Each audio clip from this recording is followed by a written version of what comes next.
Muzan Kibitsuji, who had been hunted by the Ubuyashiki clan, and the demon slayers for thousands of years, was right in front of Kagaya Ubuyashiki's eyes. However, Kagaya was unable to see due to an illness, so he asked his wife to describe Muzan to him.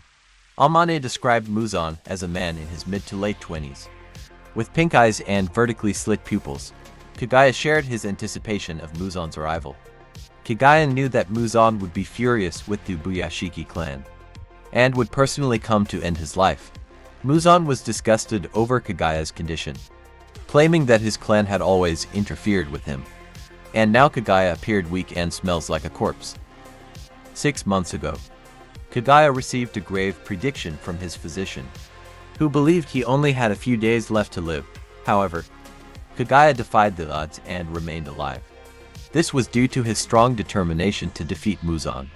However, Kagaya revealed that he and Muzan are actually from the same family, and this curse affected the Ubuyashiki family for generations. Every child born into their family was weak and died at a young age. When their clan was on the verge of dying out, a priest offered a counsel and advised the Ubuyashiki family to dedicate themselves to defeating Muzan. They started marrying wives from the priests to strengthen their lineage, but sadly, no one in their family could live beyond the age of 30. Muzan ridiculed Kagaya, as Ubuyashiki's not living past 30 years have no relation with Muzan becoming demon and claims it all pure nonsense. Muzan also mentions that he has never been punished for the thousands of people he has killed, and he claims that he hasn't encountered any gods or Buddhas for 1,000 years. Kagaya questions Muzan about his dreams. Muzan felt strange as Kagaya, who he pursued for so long, was right in front of him. Yet he didn't felt any hatred towards him.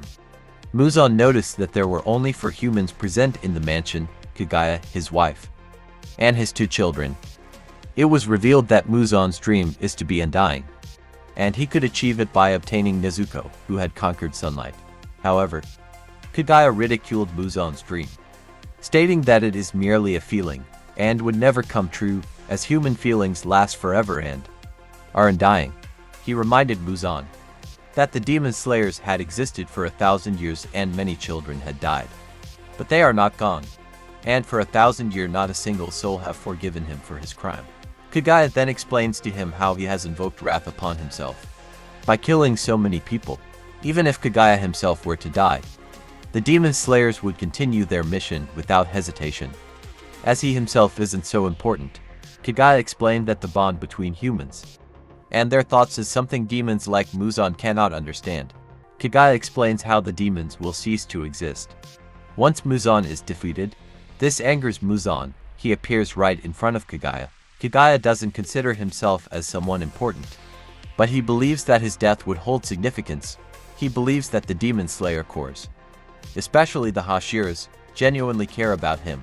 He thinks that if he dies, it will make the hashiras even more determined to fight against the demons. Muzan asks Kagaya if he is done talking, to which Kagaya thanked him for listening to him for that long. In the next page we see an emergency summoning of the top-ranked demon slayers and hashiras, as Muzan had launched an attack on the Ubuyashiki estate. We see a flashback where during a meeting, Sanemi expresses concern about the lack of protection for their master, that is Kagaya. He believes at least 2 hashiras should be guarding him. Gyome, who has known Kagaya for a long time, reveals that he has been asking the same question for 8 years, but Kagaya always refused protection. He believes that the hashiras are too valuable to use on just him. This worries the group, as they feel Kagaya shouldn't underestimate the need for security. Shinobu adds that the Ubuyashiki family has never had a bodyguard throughout their history. In the present, Sanemi rushes towards the Ubuyashiki estate and witnesses a huge explosion that destroys the mountainside. He is horrified by what he sees. The other hashira also notice the explosion and are shocked. Tanjiro detects the smell of blood and burning flesh in the air. Muzan is caught in the explosion and tries to regenerate. He recalls how Kagaya, in his final moments, with a peaceful expression, kills himself along with his wife and 2 daughters. Muzan is shocked by Kagaya's commitment to destroying him, and realizes he underestimated him. He also realizes that Kagaya had planned something big and even added spikes to the explosives. To delay his regeneration, Muzan senses that Kagaya had another plan in place. He senses hashiras, who were nearby. He remembers Kagaya's final moments, where he hid his anger and hatred so well that Muzan never noticed. Muzan tries to regenerate faster, but finds himself immobilized by black branches that appear from flesh seeds, although he can't remove them, as the thorns had branched within his flesh. Muzan plans to absorb them to escape. Suddenly, Tomato appears and stabs her hand through Muzan's stomach. Muzan is angry and demands an explanation on what was she doing in Buyashiki estate. Tomato reveals that the flesh seeds belonged to a man in Asakusa whom Muzan turned into a demon. She had hidden herself using another demon's blood demon art. Tomato tells Muzan that the drug in her hand, which he absorbed while absorbing those branches, can turn demons back into humans, which he claims is impossible. She reveals that she couldn't have done that without any help.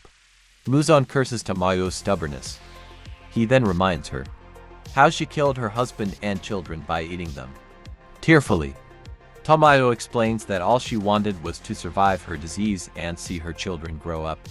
She didn't know that she would become a demon. Muzan grabs her head and accuses her of enjoying eating people after that. Tomato doesn't deny it and states that she intends to atone for her sins by dying alongside Muzan. Tomato calls out to Gyomei, who is the first to arrive at the scene. With a powerful swing of his spiky weapon, Gyomei decapitates Muzan.